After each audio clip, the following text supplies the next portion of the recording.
ಕಾಯಕ ಅಂದ್ರೆ ಏನು ಗೊತ್ತಾ? ಇಂಗ್ಲೀಷ್ನಲ್ಲಿ ಪ್ರೊಡಕ್ಷನ್ ಅಂತ, ದಾಸೋಹ ಅಂತಾರೆ ಡಿಸ್ಟ್ರಿಬ್ಯೂಷನ್ ಅಂತ. Production and distribution. ನೀವು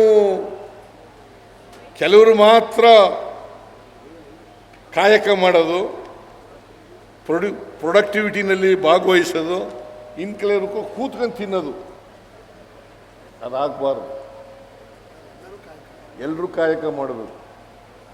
ಬಂದಂಥ ಸಂಪತ್ತನ್ನು, ಉತ್ಪಾದನೆಯನ್ನು ಎಲ್ಲರೂ ಹಂಚ್ಕೊಂಡು ತಿನ್ನಬೇಕು. ಎಲ್ಲರೂ ಹಂಚ್ಕೊಂಡು ತಿನ್ನಬೇಕು.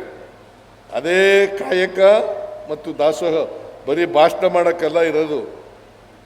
ಬಸವಣ್ಣನ ವಚನಗಳು.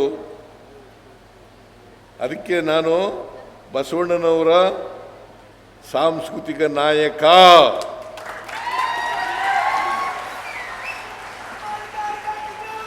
ಏನಪ್ಪ ವಿಜಯಾನಂದ ಕಾಶಪ್ಪ,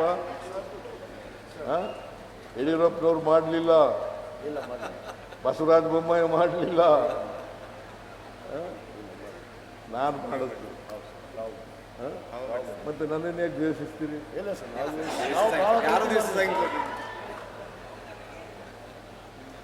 ನೀನು ಮಾಡಲ್ಲಪ್ಪ, ನೀನು ನನ್ನ ಅಭಿಮಾನಿ. ಯಾವಲ್ಲೂ ನೀನು ಮಾಡಲ್ಲ. ಕೆಲವರು ಯಾಕೆ ದ್ವೇಷಿಸ್ತಾರೆ ನನಗಂತೂ ಗೊತ್ತಿಲ್ಲ. ಅದರಿಂದ ನಾನು ಒಬ್ಬ ಬಸವಣ್ಣನವರ ಕಟ್ಟ ಅನುಯಾಯಿ.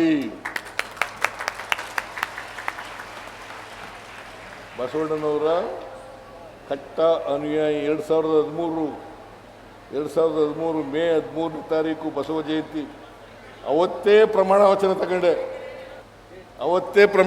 ತಗೊಂಡೆ. ಬಸವಣ್ಣನವರ ಫೋಟೋಗಳನ್ನು ಎಲ್ಲ ಸರ್ಕಾರಿ ಕಚೇರಿಗಳಲ್ಲಿ ಇರಬೇಕು ಅಂತ ಇಡಿಸ್ದೆ. ವಿಜಯಪುರದಲ್ಲಿರ್ತಕ್ಕಂಥ ಮಹಿಳಾ ಯೂನಿವರ್ಸಿಟಿಗೆ ಅಕ್ಕ ಮಹಾದೇವಿ ಅಂತ ಹೆಸರಿಟ್ಟೆ. ಯಾಕಿಟ್ಟೆ ಅಂತಂದರೆ, ಯಾರನ್ನೋ ಮೆಚ್ಚಿಸ್ಕೊಳ್ಳೋಕ್ಕೋಸ್ಕರ ಅಥವಾ ಯಾರನ್ನೋ ಓಲೈಕೆ ಮಾಡಲಿಕ್ಕೋಸ್ಕರವಾಗಿ ಮಾಡಿದ್ದಲ್ಲ.